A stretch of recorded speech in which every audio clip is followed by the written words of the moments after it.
God made just one more person just for you, but these days every 2 years he keeps making one more person just for you. If two happy people meet, then there can be something wonderful happening between them. If you just become love, not love somebody, then you will know the nature of love.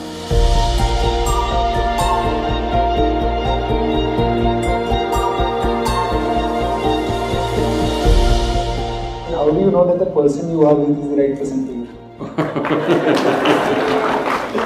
Oh, popular, huh? It once happened. Shankaran Pillai was at the family dinner, and when everybody settled down for dinner, he stood up at the table and announced, "I am going to marry Lucy, who's just across the street." I hope that's not the name. No, it is. Then the father said, "What? You going to marry Lucy? She has nothing. She's like a tramp. You're going to marry that Lucy?" Mother said, "What? You're going to marry that Lucy?" The uncles always pitch in these kind of matters, you know. Uncle said, "What? You're going to marry that Lucy? Have you seen her hair? It looks fake." The aunt, "What? You're going to marry Lucy? She's always painted. You're going to marry that painted woman?" The little boy, the nephew, can't be left out. He said, "You're going to marry Lucy, she doesn't even know what is cricket. How can you marry her?" Shankaran Pillai stood his ground and said, "Yes, I'm going to marry Lucy." Everybody asked in one voice, "Why?" He said, "Because she has no family." There are no many opinions to battle with. So, who is the right person? I don't want to take away all the romance from your life. But let me tell you this, there is no right person on this planet. If you get into that kind of unrealistic mindset, "I have found the right person," oh, you will be soon disappointed. You must understand, there is no right person. First thing is to see whether I am the right person. Yes, am I the right person? And there are no right people on this planet. If you understand, you have your nonsense, they have their nonsense, we can adjust nonsense. Go on. First and foremost thing is, you bring yourself to your place where your experience of life is just pleasant by yourself. You're wonderful. Now, let us see what gets drawn to this one. If you're really wonderful, things will happen in every way, I'm saying. And this whole thing is an American thing, that there is a soulmate somewhere. God made just one more person just for you, but these days every 2 years he keeps making one more person just for you. Obviously, God is making too many mistakes with you. See, body needs a mate, understandable. Maybe psychologically also you need a mate, understandable. Emotionally you need a mate. A soul cannot need a mate. So soul doesn't need a mate, nor was some person made perfectly for you, okay? If you invest a deep sense of involvement, something wonderful may happen. It's because of your involvement, not because the other person is fantastic. No. Even if you choose a fool, actually it's easy that way. If they're not stupid, why would they come to you first of all? No, I'm just being nasty. So, even if you choose a fool, it doesn't matter. If you involve yourself, it can turn out very beautiful.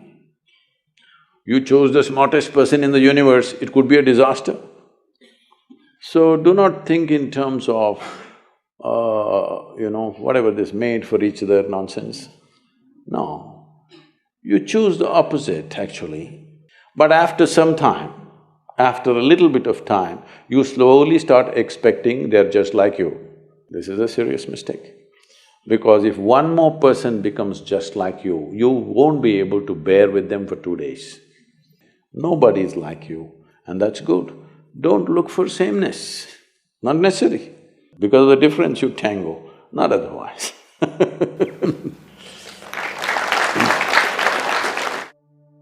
Our mothers have set amazing benchmark. The moment you say mothers, Yeah. they're giving a sound ambience of babies crying. Oh, okay. Perfect. That's the halo effect, I think. Yeah. So they've set a quite a big benchmark of being an ideal wife. However, I, or girls of my generation, feel that we cannot be as good as wife our mothers have been. So should I feel that I am falling short in my personal life, or should I feel that I'm not giving enough justice to my marriage once I'm married? How should I feel about this? You know, our center in the United States is in Tennessee. Tennessee is a little one kind of state, okay? Mary Makowski, that's not Romanian, right? No. Mary Makowski got married. And after their honeymoon, they came home and she threatened him that she's going to make a dinner all by herself. I'm sorry, she said she'll make dinner for the new husband. And husband came home from work and she served the dinner and he put it in his mouth and slowly he was chewing on it and went into profound thought.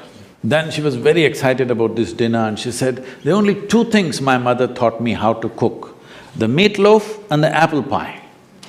Then he looked at her and said, darling, which one is this? So, your mother, your grandmother, how they made good wives? Largely it was believed the way to a man's heart is through his stomach. Now today your husband will call Uber Eats and whatever, Quick Picks and this and that and Swiggies and whatever, all right?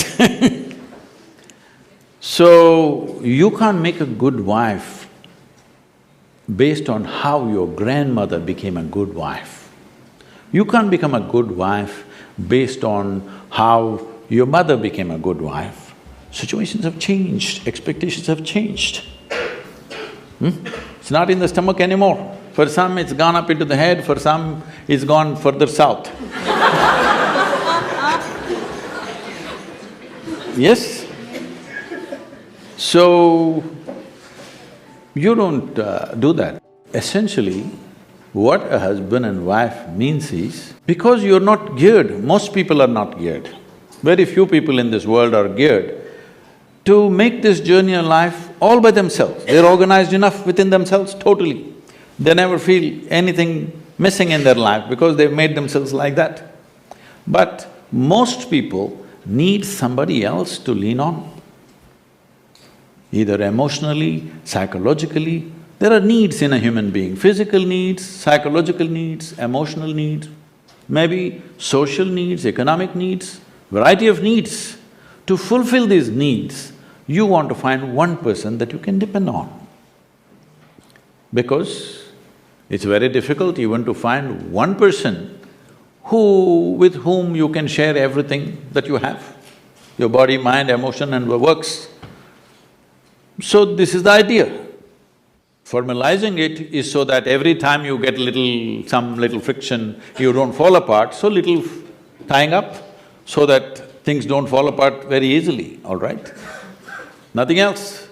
The biggest mistake humanity made was, they started saying marriages are made in heaven, that's why it's such a mess. No, it's done here. If you see, marriages are made between us and we took responsibility for who we are, we could have made it work, but the damn thing is made in heaven. Not suitable here, it's because it's alien stuff. Everything is a mess because you think it's made elsewhere by somebody else. If you understand it's made by you for your well-being, to fulfill your needs and your purposes so that you can go through this journey of life with least amount of trouble and friction, then you would handle it more responsibly, isn't it? and according to contemporary needs, not how your grandmother did her marriage. You can't do it that way because expectations and situations have completely altered themselves. So, if you hold somebody who is your friend and who is your need, you must understand. You are in this relationship because you need. Maybe the other person also needs, but that's from their side. As far as you are concerned, you made this relationship because you need it badly, isn't it? If you understand and you're always grateful for this, that somebody is fulfilling all your need, you would handle it well. You wouldn't make a misery out of it. But now you think somebody else needs you, then you will make a mess out of it. You understand, you need it. Well, the other person also needs to understand he needs it. Now there is a cohesion. If you think, oh, you need me, so I'm going to exploit you. No, this is not about you squeezing happiness out of somebody or they squeezing happiness out of you. If two happy people meet, then there can be something wonderful happening between them. But you are a misery and you think somebody else should be the source of your happiness, well, it'll multiply. In this materialistic age, the real feeling of love is disappearing from our life. Most of the love we receive from others and express to others is superficial. How can we reinforce the real feeling of love in our own life and in others? Forget about others. If you learn to be loving by your own nature, not because of somebody else or something else. I know the question is coming from Facebook, there's an enormous possibility. You can even love those people who don't even exist. So I'm saying it's a tremendous possibility. So, if you just become love, not love somebody, then you will know the nature of love. If you love somebody, it's a fickle happening because no human being will happen 100% the way you want them. Every human being on this planet is going to disappoint you, believe me. Not because they'll do something wrong, because nobody can fulfill the unrealistic expectation you have of them. It's simply not possible. Have you been able to fulfill anybody's expectation, I'm asking you, entirely? Partially, but never entirely, isn't it? Believe me, whoever comes, I want you to know, the ideal people whom you worship, when Krishna was there, his wives complained, all right? Love is not a relationship. A relationship is a different thing. Love is a certain sweetness of your emotion. Whether you look at a tree, or a dog, or a man, or a woman, or a child, or just at the sky, why can't you look at it lovingly? Because it's not about loving the sky, it's about the sweetness of your emotion. If your emotions are sweet, whatever you look at it in a certain way. Right now you have nasty emotions, whatever you look at it in a different way. So you have always associated love with somebody. No, this is not about somebody. Love is not something that you do, it is something that you can become.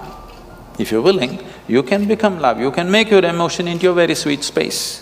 If you make your body very pleasant, it becomes pleasure.